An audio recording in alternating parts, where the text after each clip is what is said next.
My name is Tan Jusen, and people here know me as Mugi. I'm from Malaysia. Before I came to GDP, I was a pretty normal Chinese Malaysian. I didn't know what can I do.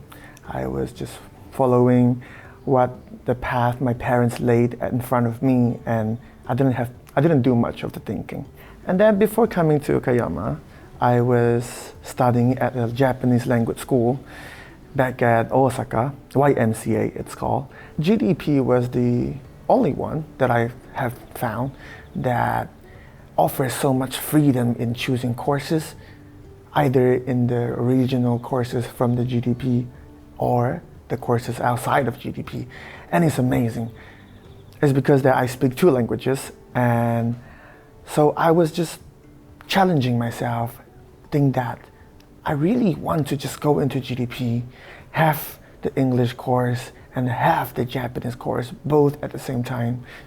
I would actually choose the one trip to the Ushimado.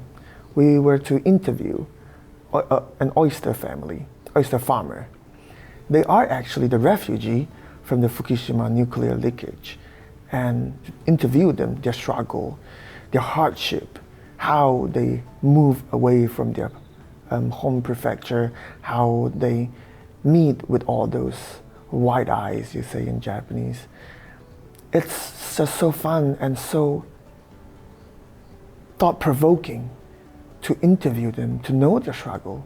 Because had I not joined GDP, I would never ever had the chance to even think about their struggle, to even put their struggle in my mind.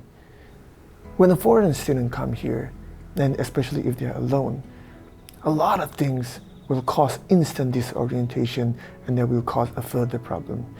Either a mental problem, either a financial problem, any sort of problem you can think of.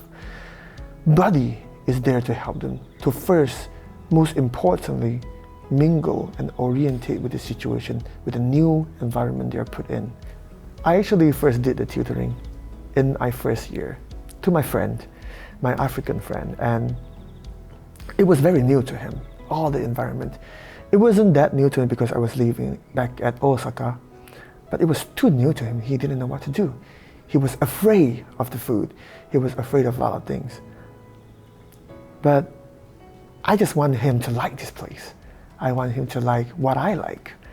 And I want to introduce him to this amazing, marvelous place. So I would bring him to places. I'll bring him to the Korakuen, I'll bring him to even the Fresta, the supermarket, and I'll tell them what is that, what is this, how people usually eat this. Telling him the culture here, telling him, opening a window for him to peek outside of his world.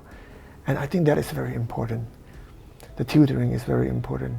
After tutoring, most of the students will become very close to each other.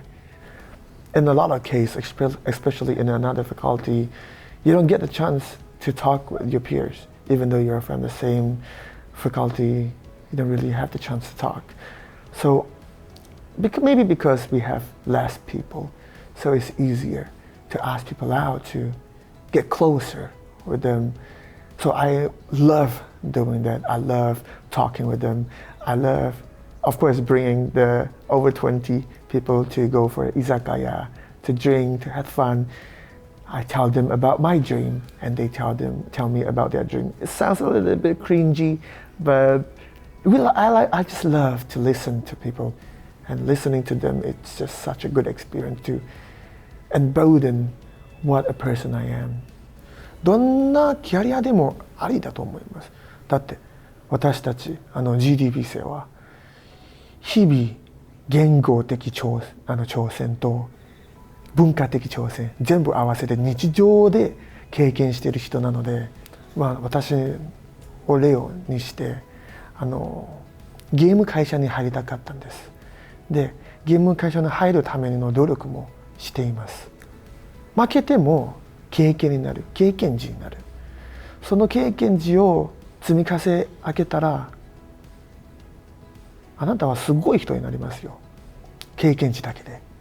制限は自分が自分にかけるものなので、それを突破してチャレンジしていけば問題ないんじゃないですかと思います。